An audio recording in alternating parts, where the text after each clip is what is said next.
Good afternoon. आज मैं शुरुआत करूंगी ओनली प्लैनेट ऑफ चॉइस से, और इससे पहले कि हम ओनली प्लैनेट ऑफ चॉइस में आगे बढ़ें, पिछली बार आपको याद होगा हमने इसे एंड वहाँ किया था जहाँ वो कहते हैं कि अल्टियाज़ के ज़माने में उनकी उम्र जो है कई हज़ारों साल होती थी, और अटलांटिस के कई लोग आज भी धरती पर मौजूद हैं डॉल्फिन्स के रूप में। और रा ने लॉ ऑफ वन में ये बताया है कि ओनली प्लैनेट ऑफ चॉइस की बात उन्होंने नहीं की है, उन्होंने काउंसिल ऑफ 9 की बात की है। लेकिन काउंसिल ऑफ 9 की पहली किताब जो है वो अभी तक शुरू की नहीं है। अब मैं ये कर रही थी तो मैंने कहा चलो यही पूरी कर लूँ पहले। पा के पास जब समय होगा और जब उनकी इच्छा होगी, मुझे नहीं लगता होगी, क्योंकि रा ने कहा है कि इन किताबों में भी इस दुनिया के लोगों ने कुछ हेर फेर कर दिया है, और इसलिए इसके अंदर भी कुछ ऐसी बातें हो सकती हैं जो सत्य ना हो, मतलब कि उनमें विभाजन कर दिया गया हो। तो इस वजह से पा ओनली प्लैनेट ऑफ चॉइस को करना नहीं चाह रहे हैं। वो तो चाहते थे कि मैं ये किताब भी रोक दूँ, लेकिन ये इतनी इंटरेस्टिंग थी, जब तक इसके अंदर ऐसी कोई बात नहीं आ जाती जहाँ पर, मेरे ख्याल से आज का ये लास्ट सेशन करूँ तो बेहतर होगा, जहाँ पर कुछ विभाजन है। उसके बाद मैं इसे समझ लूँ, फिर देखते हैं, क्योंकि आगे के सेशन करने हैं कि नहीं मैं देखूँगी। लेकिन फ़िलहाल आज के सेशन में ये याद रखना, of course you can always comment, अगर आप चाहते हैं कि मैं कंटिन्यू करूँ तो आप कमेंट कर देना। ये याद रखना कि इस किताब में भी विभाजन हो सकते हैं, और ख़ास करके ओनली प्लैनेट ऑफ चॉइस में। और कहीं कहीं ऐसा नहीं कि पूरी किताब में है, लेकिन कहीं कहीं पे कुछ बातों में हो सकते हैं। इसलिए इसे ग्रहण करते वक्त, इसे समझते वक्त और इस पे विश्वास करते वक्त इस बात को ज़रूर याद रखना कि रा ने क्या कहा है, और कहाँ पर आपको फ्री विल और लॉज ऑफ द यूनिवर्स के विपरीत कोई बात इसमें मिल रही है। अगर वो लॉज ऑफ द यूनिवर्स के विपरीत है तो इसका मतलब विभाजन है। और लॉज ऑफ द यूनिवर्स का सबसे पहला लॉ है free will and choice, polarity, right. तो ये कहते हैं कि डॉल्फिन्स की जब ये बात कर रहे थे तो टॉम ये बता रहा था, एंड्रू ने जब पूछा कि क्या वो नॉलेज उस ज़माने की क्या हमें दोबारा मिल सकती है, तो टॉम कहता है कि ये सारी नॉलेज डॉल्फिन्स के दिमाग में है, और आपको ये समझने की ज़रूरत है कि जब उस समय में अटलांटिस पर और अल्टियंस पर और धरती के ऊपर प्रलय आया था, तो बहुत सारे लोग, इसमें कुछ लोग थे जो गलत रास्ते पे थे, चले गए थे। ज़्यादातर लोग जो थे वो दूसरों की सेवा के रास्ते पे थे, और इसलिए बहुत सारे डॉल्फिन्स ने ये चुना कि उस ज़माने की जो तकनीकी वैज्ञानिक समझ या ज्ञान हम में है, जिसकी वजह से उस समय पर प्रलय आया या विनाश हुआ, हम नहीं चाहते कि ऐसा दोबारा हो। इसलिए उन्होंने जो दूसरों की सेवा के रास्ते पे थे, उन्होंने डॉल्फिन बन के पैदा होना ज़्यादा बेहतर समझा, और वो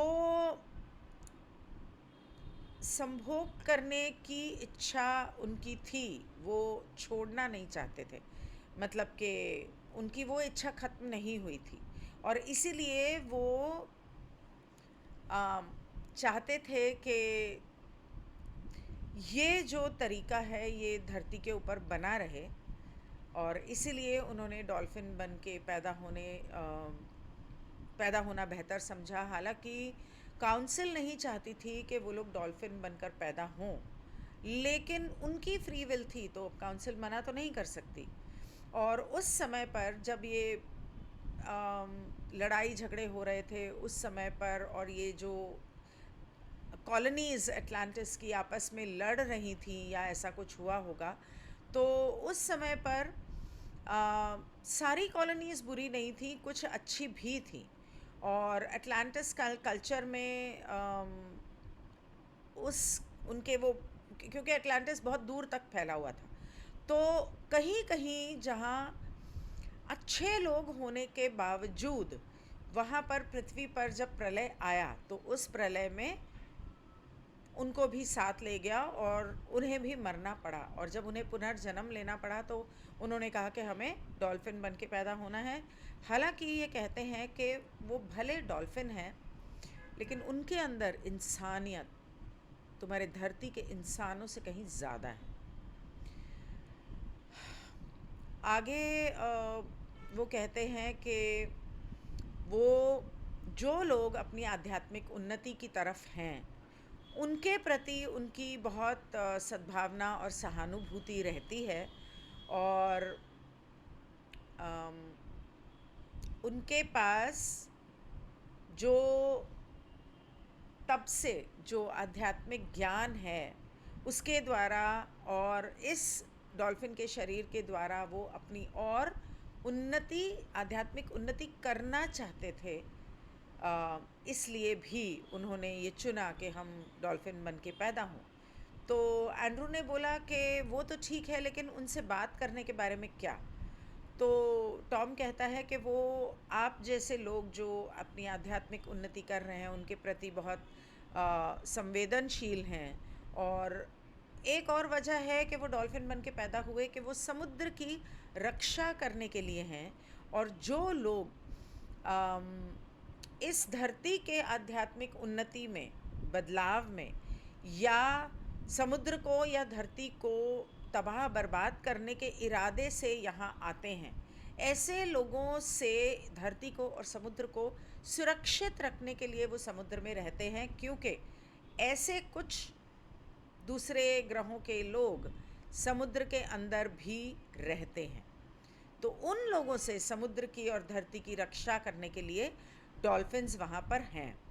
वो धरती की और समुद्र की रक्षा करते हैं, और क्योंकि उनका दिमाग काफ़ी तेज़ है, उनकी ऊर्जा काफ़ी तेज़ है, इस लिए ग्रेट स्ट्रेंथ, तो ताकतवर हैं वो, और वो बुरे लोगों को वहाँ से निकालने में सक्षम होते हैं। तो हम उनसे बात कर सकते हैं। आप लोगों को उनकी भाषा समझ में नहीं आती, वो यहाँ पर इंसानों की सेवा करने के लिए आए हैं, और उनकी भाषा आपको समझ में नहीं आती, लेकिन हमें समझ में आती है और हमें बहुत आसानी होती है उनसे बात करने में। तो एंड्रू कहता है कि हमने उनकी भाषा के बारे में समझने की कोशिश की, तो अगर हम उनकी भाषा सीख जाएं तो क्या हम आपकी तरह उनसे बात कर सकेंगे। तो टॉम कहता है कि मुझे, हाँ, और क्या आप समझते हैं कि जो लोग डॉल्फिन के रूप में रहते हैं उन्होंने उस रूप को चुना क्योंकि वे भौतिक रूप से प्रलोभित नहीं होंगे? भौतिक रूप से प्रलोभित नहीं होंगे। अच्छा। तो एंड्रू कहता है प्रलोभित, those live as they would not be tempted with the physical. Okay. तो एंड्रू कहता है कि मुझे लगता है कि वे जीवन के उस रूप और तरीके को चुनने में बहुत चतुर और बुद्धिमान हैं, क्योंकि उनके पास पृथ्वी पर किसी भी इंसान की तुलना में कम समस्याएं और जटिलताएं हैं, और शायद जीने में अधिक आनंद और स्वतंत्रता। और जैसा कि आप कहते हैं वे सेवा में हैं। तो टॉम कहता है लेकिन उनके रूप और उनकी सोच के कारण मनुष्य के साथ संबंध के बिना सच्ची सेवा करना उनके लिए कठिन हो रहा है। इंसानों के साथ बातचीत ना करने के कारण इंसान उन्हें जो समझ नहीं पाते, उसकी वजह से उनका इंसानियत की सेवा करने में मुश्किल हो रही है।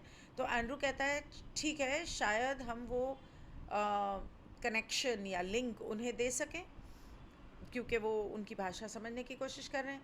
तो टॉम कहता है एटलांटिस डॉल्फिन और इंसानों के बीच संबंध को समझने से इंसानों के भीतर ये ज्ञान जागृत होगा कि उन्होंने पिछले समय में अपना विनाश कैसे किया था। इसे जानें। इस वर्तमान समय में, अल्टिया के समय में, इस वर्तमान समय में, अल्टिया के समय में मौजूद मानव इस समय में भी वापस अस्तित्व में आ गए हैं। अच्छा, मतलब काफ़ी सारे अल्टिया के इंसान बनकर भी आए हैं। डॉल्फिन का जीवन जीने वाले कुछ लोग अब पानी के बिना ईमानदारी में लौट आए हैं। One sec. Some who lived the life of a dolphin now return and uprise without water. This will release the internal knowing and knowledge. मतलब जो लोग डॉल्फिन बन के आए थे, अब वो इंसान बन के आ गए हैं, और अब उन्हें जितना ज्ञान है और जितनी नॉलेज है, वैज्ञानिक हो या आंतरिक हो, वो अब लोगों तक वो पहुंचा पाएंगे। ये बहुत महत्वपूर्ण है, क्योंकि जब वो संबंध बनता है और सत्य सामने आता है तो एक समझ प्रकाशित होती है। स्टीव कहता है, एक संचार में हमें ये विश्वास दिलाया गया कि अंत तक प्राकृतिक प्रलय था और इसका श्रेय देवताओं को देना मूर्खता है। ये एक अन्य अवसर पर हमें ये समझाया गया कि अंत हमारे क्रोध के परिणाम स्वरूप हुआ। मतलब एक बार जब चैनलिंग हो रही थी या सिद्धि में जैसे बात कर रहे थे, तो उन्हें ये विश्वास दिलाया गया कि जो नेचुरल कैलामिटी, प्रलय जो आया था हज़ारों साल पहले, वो प्राकृतिक था और वो कोई देवता वेवताओं ने नहीं किया था और प्रतिशोध में था। मैं इन दोनों में सामंजस्य नहीं बिठा पा रहा। मतलब मैं इन दोनों में कोई कनेक्शन बना नहीं पा रहा हूँ। तो इस बारे में क्या आप समझाएंगे? टॉम कहता है, काउंसिल ने इस तरह से समझाने के लिए कहा है कि एटलांटियन कल्चर अल्टियन लोगों ने हमारे लिए बनाया था, लेकिन उन्होंने उसमें कुछ गलती कर दी और अल्टिया अटलांटिस के लोगों के लिए अल्टिया ने कुछ मुश्किलें पैदा कर दी और उन्होंने कुछ एक्सपेरिमेंट्स किए थे, प्रयोग किए थे, और हाइड्रोजन प्रौद्योगिकी में उनके ज्ञान के साथ भी कठिनाई पैदा की। मतलब कि उन्होंने जो हाइड्रोजन के साथ एक्सपेरिमेंट्स किए, उसके अंदर उनकी समझ पूरी नहीं थी, उन्हें पूरी तरह से समझ में आया नहीं, और उन्होंने जो एक्सपेरिमेंट्स किए उसकी वजह से एक तरह से प्रलय आया। अगर हमने दखल दिया होता और तो हम शायद उसे रोक पाते, लेकिन हम अल्टिया से काफ़ी परेशान थे और दुखी थे, इसलिए हमने इसे होने दिया। क्या आपको समझ में आ रहा है? तो स्टीव कहता है, अच्छा, तो ये एक प्राकृतिक प्रलय था क्या? मतलब हम कह रहे हैं कि प्राकृतिक प्रलय की ही इसका साधन था। तो टॉम कहता है, ये हाइड्रोजन में प्रयोगों द्वारा लाया गया था। मतलब हाइड्रोजन के एक्सपेरिमेंट्स जो उन्होंने किए थे उसके वजह से हुआ था, और आपके महासागर के भीतर हाइड्रोजन है तो उसकी वजह से हुआ, क्या नहीं है हाइड्रोजन? तो स्टीव कहता है, अच्छा, तो प्रयोग अल्टियंस द्वारा किया गया था, क्या मैं सही समझ रहा हूँ? तो टॉम कहता है, हाँ। तो वहाँ पर एक गेस्ट था, वो कहता है, आपने बताया कि अटलांटिस ने हाइड्रोजन तकनीक का उपयोग किया था। क्या ये कोई हथियार तकनीकी थी या कोई तकनीक जो हानिकारक हो गई गलती से? तो टॉम कहता है, आप समझते हैं इसका मतलब पानी है, मतलब पानी का मतलब समझते हो? ये दूसरों के विनाश के लिए नहीं था, लेकिन इसे पूरी तरह से समझा नहीं गया, और ये एक खतरनाक साधन था जो तब तक श्रृंखला प्रतिक्रिया, चेन रिएक्शन पैदा कर सकता था, क्योंकि सभी महासागरों और वायुमंडल और भूमि में तो पानी होता है। तो अतिथि कहता है, क्या इसका संबंध उस चीज़ से है जिसे आजकल हम भारी जल कहते हैं, हैवी वाटर? तो टॉम कहता है, हाँ। अब वो भारी जल क्या होता है मुझे नहीं पता। तो अतिथि कहता है, और क्या वे ऊर्जा उत्पन्न करना चाह रहे थे या? तो टॉम उसे बीच में ही काट के कहता है, ये पृथ्वी ग्रह पर तत्वों के बारे में जिज्ञासा थी, समझने का प्रयास था, बिना किसी अर्थ के निडर होना था। इसलिए पॉपॉइज आत्माएं हैं, मतलब कि बिग हम्पबैक वेल्स जो हैं, डॉल्फिन्स जो हैं, और बड़ी हम्पबैक वेल्स अपनी जवानी को पालती हैं, अपने जवान बच्चों को पालती हैं या अपने बच्चों को पालती हैं। एटलांटिस के नागरिक थे जो, क्या गूगल हिंदी ने दिमाग का दही कर दिया। तो वो जो हम्पबैक वेल्स और डॉल्फिन्स हैं वो बेसिकली अपने बच्चों का पालन पोषण करती हैं, और ये सभी जो हैं एटलांटिस के लोग हैं। इसके अलावा एटलांटिस के कई नागरिक भी अब वहाँ लौट रहे हैं। अच्छा, अब एटलांटिस और मू के बहुत सारे लोग धरती पर सेवा करने के लिए लौट रहे हैं, टू फुलफिल, जिसके लिए इसे बनाया गया था उसे पूरा करने और सेवा में रहने के लिए। बहुतों के पास याददाश्त है, मतलब बहुत सारे लोग वो बातों को याद रखते हैं। समुद्र में वे लोग हैं जो आश्वस्त नहीं थे कि वे सीधी स्थिति में रह सकते हैं और प्रदूषित नहीं कर सकते, मतलब कि जो समुद्र में वेल्स और डॉल्फिन्स बन के आए हैं उन्हें खुद पर विश्वास नहीं था कि हम सीधे रास्ते पर चल सकेंगे इस दुनिया में, हो सकता है कहीं हम बहक ना जाएं, इसलिए वो डॉल्फिन और वेल्स बन के आए। और वो जानते थे कि समुद्र को चुनकर वे ऐसा कर सकते हैं, मतलब कुछ चुनकर ऐसा कर सकते हैं, मतलब कि वो कुछ बुरा नहीं करेंगे और नुकसान नहीं पहुंचाएंगे, और वे खुशी खुशी संभोग का आनंद लेते रहेंगे। अच्छा, तो बेसिकली सिर्फ उस संभोग का आनंद लेने के लिए आए। अतिथि कहता है, जब अब अटलांटिस के अंत के बारे में कुछ भ्रम है, क्योंकि आपने एक बार कहा था कि प्राकृतिक प्रक्रियाओं से समाप्त हुआ, जो मुझे लगता है कि हिमयुग के अंत, आइस एज के अंत में समुद्र के स्तर में वृद्धि हुई। लेकिन आपने आपके बारे में भी बात की है कि गुस्सा और अचानक आप लोगों का अटलांटिस और एल्टिया के लोगों से असंतुलन, मतलब खुश ना होना एक तरह से उनके कार्यों से। तो टॉम कहता है कि आइस एज का अंत हमारी अशांति के कारण हुआ। अच्छा, इनको भी गुस्सा आता है। अशांति और एक तरह से डिस्टर्ब्ड हो गए थे, बहुत परेशान हो गए थे, उसके कारण हुआ। आप समझते हैं कि यदि आप क्रोध में हैं और आप हम में से हैं तो आपकी ऊर्जा में शक्ति होगी। ये भी कि यदि आप हम में से नहीं हैं तो आपकी ऊर्जा में भी शक्ति है। क्या आप इस बात को समझते हो? और जैसा कि मैंने कहा कि ये उतना क्रोध नहीं था जितना कि निराशा थी, ये उतना क्रोध नहीं था जितना निराशा थी। Oh, how I understand that sentence and that feeling. ये एक श्रृंखलाबद्ध प्रतिक्रिया थी, चेन रिएक्शन था। एटलांटिस ने ग्रह पर ऐसे तूफान पैदा किया जिन्हें वे समझ नहीं पाए। उनकी एक्सपेरिमेंट्स के वजह से तूफान आया और उन्हें समझ नहीं आया कि हम क्या करें। उन्होंने विकास की प्रकृति में हस्तक्षेप करने के लिए अपना स्वयं का विनाश रचा। रचनाकार के रचना में इंटरफेयर करने की कोशिश की, खुद रचनाकार बनने की कोशिश की और अटलांटिस का अंत रचा।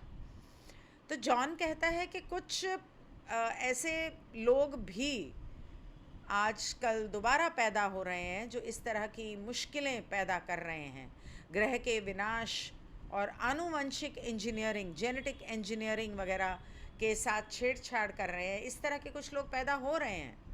तो टॉम कहता है कि हाँ, बिल्कुल सही बोल रहे हो, सटीक है। तो गेस्ट जो था वो कहता है, क्या एल्टिया स्वयं एल्टियन संस्कृति की अवधि के दौरान मौजूद थे? Altia himself present through the period of the Altian culture. तो टॉम कहता है ये संभव नहीं था। अटलांटियन कल्चर, ये संभव नहीं था। वह अल्टिया का प्रमुख है। ये उन सभ्यताओं के लिए ये समझने का अभ्यास था कि मानवता को यह सहना पड़ा। आप समझ रहे हो? मैं कहता हूँ समझो बहुत बार। वो अल्टिया का हेड था, तो वो यहाँ नहीं हो सकता था, और ये उन सभ्यताओं के लिए समझने की ज़रूरत थी जो वो नहीं समझ पाए और जो इंसानियत को बर्दाश्त करना पड़ा, सहना पड़ा। समझ रहे हो?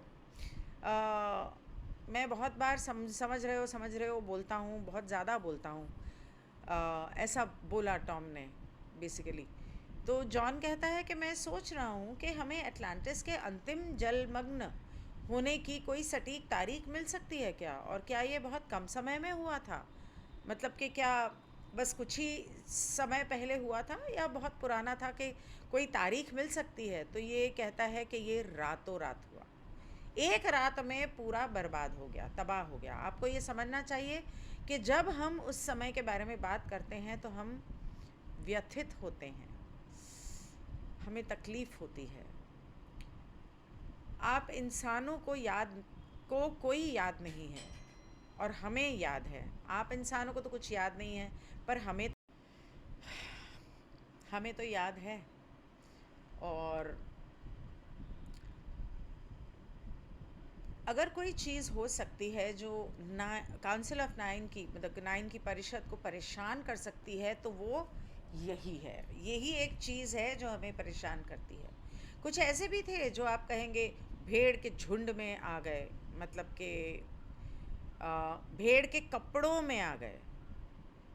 अच्छा, भेड़ के भेष में आए, लेकिन वे भेड़िए थे। वो, और ये हमसे भूल हुई।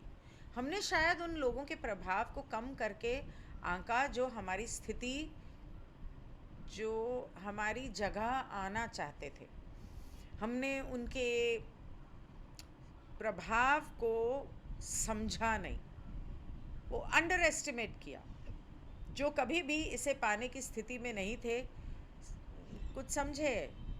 तो गेस्ट कहता है, आपने उल्लेख किया है कि कैसे अटलांटिक्स के अंत में लोग इजिप्ट और उर गए, मतलब इजिप्ट और उर चले गए। आप अपने साथ बहुत कुछ लेकर आए जो वे जानते थे। अटलांटिस के अंत में लोग इजिप्ट और उर गए थे और अपने साथ बहुत कुछ ले गए थे जो वो जानते थे।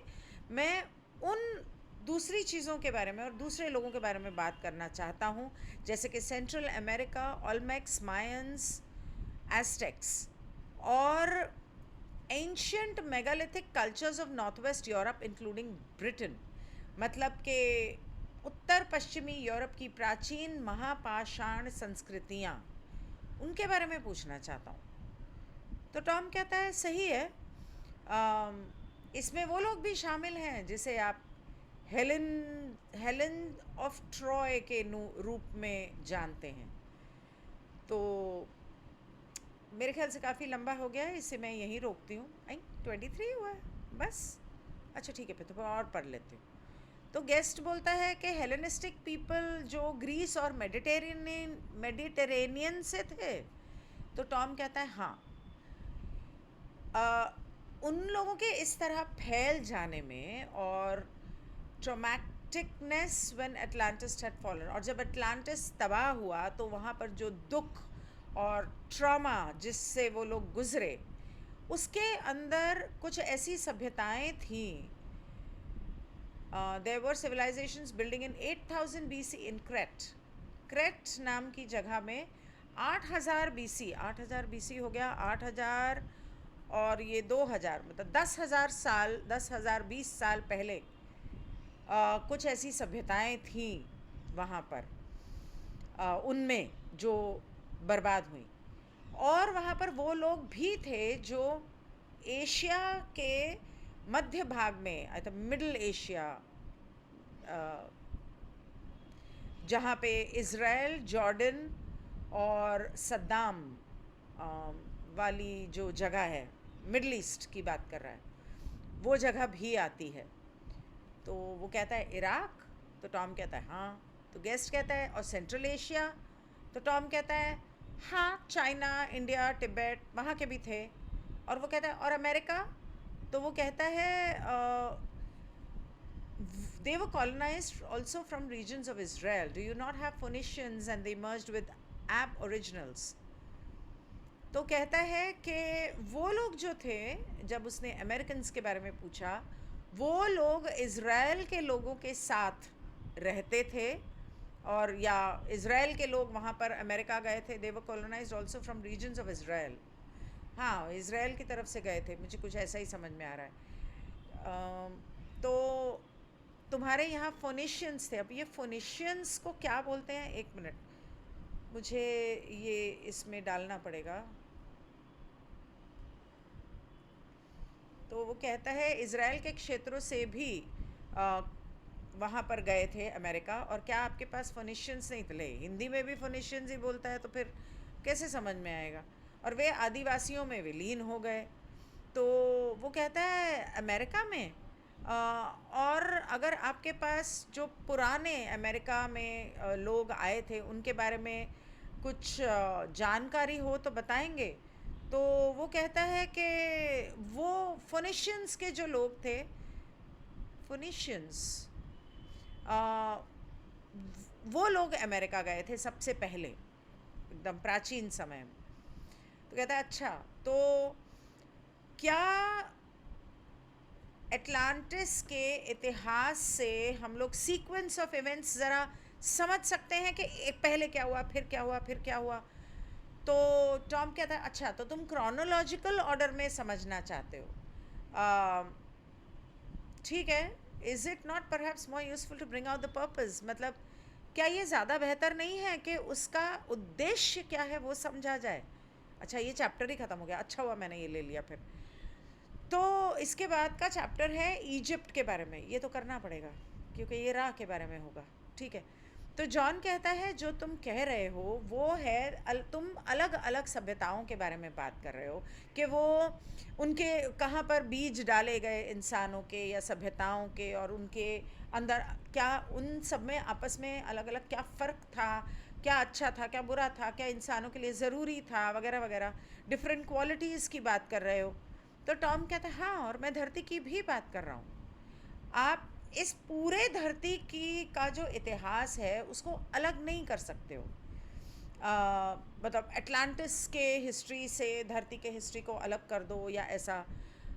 For portions of the mosaic would not be understood. अगर तुम सिर्फ एटलांटिस को समझने की कोशिश करोगे तो धरती के इतिहास को पूरी तरह से, मतलब क्रोनोलॉजिकल ऑर्डर में, तो तुम धरती के इतिहास को ठीक से समझ नहीं पाओगे। तो यहाँ पर ये सत्र ख़त्म होता है और एंशंट इजिप्ट का सत्र शुरू होगा। तो एंशंट इजिप्ट अब जनवरी में देखते हैं। तब तक के लिए goodbye, have a great. अब तो हम लोगों को पता है कि क्रिसमस जो मनाई जाती है वो इल्यूमिनाटीज़ की बनाई हुई एक नकली फेस्टिवल है, क्योंकि जीसस का जन्म तो 25 दिसंबर को हुआ नहीं था। और क्रिसमस और सांता क्लॉज का ताल्लुक़ हमारी कुंडलिनी से, ये इसका ताल्लुक़ हमारी कुंडलिनी से है। सांता क्लॉज चिमनी के ऊपर, चिमनी से नीचे आता है, ब्रह्मांड की रोशनी क्राउन चक्र से नीचे जाती है, वहाँ पर गिफ्ट्स देता है। जब रूट चक्र एक्टिवेट होता है, सारे चक्रस एक्टिवेट होते हैं, तो मैनिफेस्टेशन होता है। फिर चिमनी से वापस ऊपर आता है, उस चिमनी की पूरी कालख लेके, मतलब कि कुंडलिनी जागृत होती है, वो है आपका सांता क्लॉज। और क्रिसमस और थैंक्स गिविंग और ये सब जो क्रिश्चियंस के पर्व बनाए गए हैं, इनका उद्देश्य कुछ और ही था। इल्यूमिनाटीज़ और रेप्टिलियंस ने बनाया था, क्योंकि उनको यहाँ पर हमें कह दिया कि टर्की खाओ, और वहाँ पर वो इंसानों के बच्चे खाते हैं। तो